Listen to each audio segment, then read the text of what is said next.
కేంద్ర రాష్ట్ర ప్రభుత్వాలే మహిళలను గౌరవ వేతనం పార్ట్ టైం కాంట్రాక్ట్ అవుట్సోర్సింగ్ స్కీముల పేరుతో మహిళల శ్రమ దోపిడీకి పాల్పడుతున్నారని పలువురు మహిళా వక్తలు విమర్శించారు. అంతర్జాతీయ మహిళా దినోత్సవం పురస్కరించుకుని శ్రామిక మహిళా ఆధ్వర్యంలో మహిళలు కాకినాడలో కదం తొక్కారు. శ్రామిక మహిళా సమన్వయ కమిటీ CITU 5వ ఆధ్వర్యంలో మహిళా దినోత్సవ సదస్సు పాత బస్టాండ్ వద్దనున్న అంబేద్కర్ భవన్లో AP anganwadi workers and helpers union జిల్లా ప్రధాన కార్యదర్శి ఎరుబండి చంద్రవతి అధ్యక్షతన జరిగింది. ఉదయం బాలాజీ చెరువు సెంటర్ నుండి ర్యాలీగా అంబేద్కర్ భవన్ వరకు చేరుకుని సదస్సును CITU జిల్లా సహాయ కార్యదర్శి చంద్రమల్లి పద్మ ఆహ్వానం పలికి సదస్సును ప్రారంభించారు. ఈ సదస్సుకు ముఖ్య అతిథిగా హాజరైన జిల్లా వైద్య ఆరోగ్య శాఖ అధికారి నరసింహనాయక్ పాల్గొని అంతర్జాతీయ మహిళా దినోత్సవ శుభాకాంక్షలు తెలిపారు.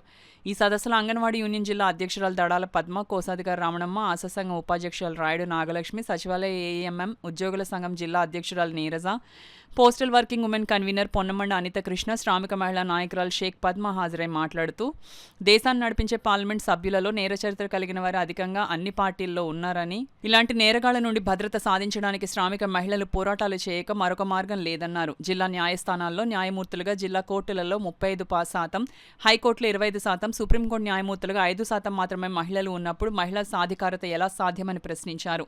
కేంద్ర రాష్ట్ర ప్రభుత్వాలే మహిళలను గౌరవ వేతనం, పార్ట్ టైం కాంట్రాక్ట్ అవుట్సోర్సింగ్ స్కీముల పేరుతో మహిళల శ్రమ దోపిడీకి పాల్పడుతున్నారని విమర్శించారు. తక్షణం శ్రామిక మహిళలందరికీ కనీస వేతనం 26,000గా నిర్ణయించి రాష్ట్రంలో అమలు చేయాలని డిమాండ్ చేశారు. సదస్సులో CITU జిల్లా అధ్యక్ష కార్యదర్శులు దువ్వ శేష్బాబ్జీ, చెక్కల రాజ్ కుమార్, కోశాధికారి మలకార్ రమణ, వర్కింగ్ కమిటీ సభ్యులు మేడిశెట్టి వెంకటరమణ, నక్కెళ్ల శ్రీను, అంగన్వాడీ సంఘం నాయకులు సునీత, లక్ష్మి, తులసి, సుజాత, మేరీ, సమాధానం, చామంతి, వీరవేణి, ఆశా వర్కర్స్ యూనియన్ నాయకులు భవానీ, భారతి, నాగలక్ష్మి, వేణి, ఉమా, లలిత, వెలుగు VOA నాయకులు గంగా భవానీ తదితరులు పాల్గొన్నారు. 3,000 నుంచి 10,000, 11,000కి పరిమితం చేయడం చాలా దారుణం.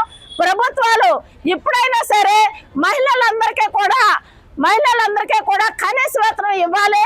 అంతేకాదు కొన్ని స్కీమ్ వర్కర్లకి కొంతమందికి ప్రసూతి సెలవులు లేపడం అత్యంత దారుణం. కానీ ఇంతవరకు ఏర్పాటు చేస్తామని చెప్పి హామీలు ఇవ్వడం కానీ టీవీలకు పరిమితం అవుతున్నాయి, కానీ ఇంతవరకు అమలు చేయలేదు. ఎంత దారుణం అంటే ప్రసూతి సెలవులు లేకపోవడం చాలా దారుణం, మెడికల్ లీవ్ లేకపోవడం చాలా అన్యాయం. అంటే ఇటువంటివన్నీ కూడా ప్రభుత్వానికి కళ్ళు కనబడట్లేదా అని మేము ప్రశ్నిస్తా ఉన్నాం.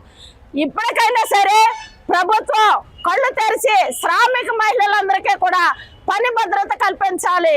అంతేకాకుండా ప్రసూతి సెలవులు ఇవ్వాలి, ప్రసూతి సెలవులు లేని వాళ్ళందరికీ ప్రసూతి సెలవులు ఇవ్వాలి, సమాన పనికి సమాన వేతనం ఇవ్వాలని డిమాండ్ చేస్తూ ఈరోజు అంతర్జాతీయ మహిళా దినోత్సవం జరుపుకుంటా ఉన్నాం. ఈరోజు కాకినాడ బాలాజీ చెరువు సెంటర్ నుండి శ్రామిక మహిళలందరూ కూడా ఈరోజు ర్యాలీగా రావడం జరిగింది. అంబేద్కర్ భవనంలో ఈరోజు సదస్సు జరుపుకోబోతా ఉన్నాము. శ్రామిక మహిళలకి పని చేయించుకుంటున్నారు, కానీ ఈరోజు కనీస వేతనాలు అనేది అమలు చేయట్లేదు.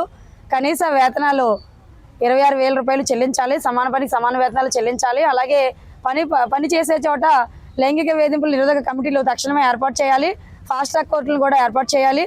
అలాగే చట్టాలని కఠినంగా అమలు చేయాలని చెప్పేసి ఈ సందర్భంగా మేము శ్రామిక మహిళా దినోత్సవం సందర్భంగా ప్రభుత్వాన్ని మేము డిమాండ్ చేస్తూ ఉన్నాం.